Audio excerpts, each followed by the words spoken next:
বিকাশে। আসসালামু আলাইকুম, সবাই কেমন আছেন? আশা করি ভালো আছেন।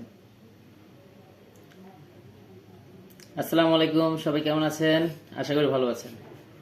আজকে একটা বিষয় নিয়ে কথা বলবো। সেই বিষয়টা হচ্ছে বিকাশ। আপনারা জানেন বিকাশের ব্যবহার করে অনেকে অনেকভাবে প্রতারণা করতেছে মানুষের সাথে। এক এক সময় এক এক কৌশল তারা পাল্টাচ্ছে যারা প্রতারণা করতেছে।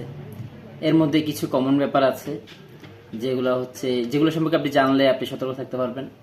ধরুন আপনাকে ফোন দিল, দিয়ে বললো কি আপনি একটা নাম্বার দেন, আমরা ওই নাম্বারে কিছু টাকা পাঠাবো। ওই টাকাটা হচ্ছে আপনার জন্য বা আপনার ওয়াইফের জন্য, বা আপনার ওয়াইফ আমার পরিচিত, বা আপনার ঘরের অমুক আমার পরিচিত, বা সরকারিভাবে আপনাকে দেওয়া হচ্ছে।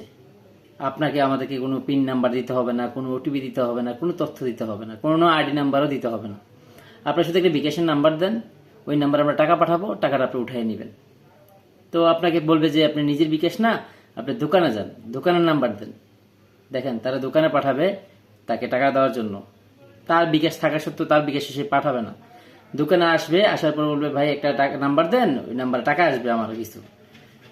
তো নাম্বারটা আমরা দেওয়ার পরে উনি ওইখান থেকে ধরেন পাঠাইলো 26,000 টাকা।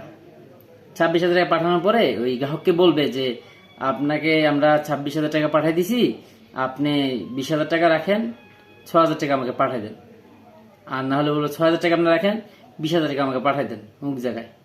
তো ওই লোক তো বিশ্বাস করবে যে হ্যাঁ আসলে তো টাকা পাঠাইছে, এখন ওই টাকাটা হয়তো আমার জন্য, ওই টাকাটা হয়তো বেশি আসছে, ওইটা হয়তো আমার জন্য না। তো ওনারা পাঠাবে বিকাশে, বলবে কি রকেটে বা কোন একটা নাম্বারে পাঠাই দেন বাকি 20,000 টাকা। এখন ওই আপনি কাস্টমার যিনি আসছে টাকাটা উঠাইতে, তাকে বলবে এই কাজটা করার জন্য। তো কাস্টমার আমাকে বলবে যে 26,000 টাকা আসছে কিনা দেখেন, আসলে 6,000 টাকা আমাকে দেন আর 20,000 টাকা পাঠাই দেন অন্য জায়গায়। এখন দোকানদার যদি না বুঝতে পারে ওই যে টাকাটা আসছে নাম্বারটা, তাহলে কিন্তু দোকানদার বিপদে পড়ে যাবে। আপনাকে একটা ফেক মেসেজ পাঠাবে। বিকাশ থেকে টাকা আসলে সেটা সরাসরি বিকাশ দেখাবে নামটা, আর যদি কোনো নাম্বার থেকে ফ্রড মেসেজ পাঠায় তাহলে নাম্বারটা শো করবে। তো নাম্বারটাই আসলে শো করবে, নাম্বার থেকে টাকাটা আসে, মেসেজটা আসে। তো দোকানদার যদি না বুঝে 20,000 টাকা পাঠায় দেয়, তাহলে কিন্তু ওই লোকেও ফাইসা গেল, দোকানদারও ফাইসা গেল। মাঝখান দিয়ে হচ্ছে যে হ্যাকার যিনি প্রতারণা করেছেন উনি 20,000 টাকা পেয়ে গেল। উনি বলবে যে আমার মেডিকেল একটা লোক বসে আছে, তাড়াতাড়ি টাকাটা পাঠান। তো এইভাবে প্রতারণা করবে, আপনারা সাবধান থাকবেন। আর বিকাশে কেউ টাকা উঠাতে আসলে আপনার কাছে আপনি ব্যালেন্স চেক করবেন, তারপর টাকা দিবেন। ব্যালেন্স চেক না করে টাকা দিবেন না। সবাইকে অনেক ধন্যবাদ। ব্যবসা করেন, সাবধানে করেন, সুস্থভাবে করেন। সবাইকে ধন্যবাদ।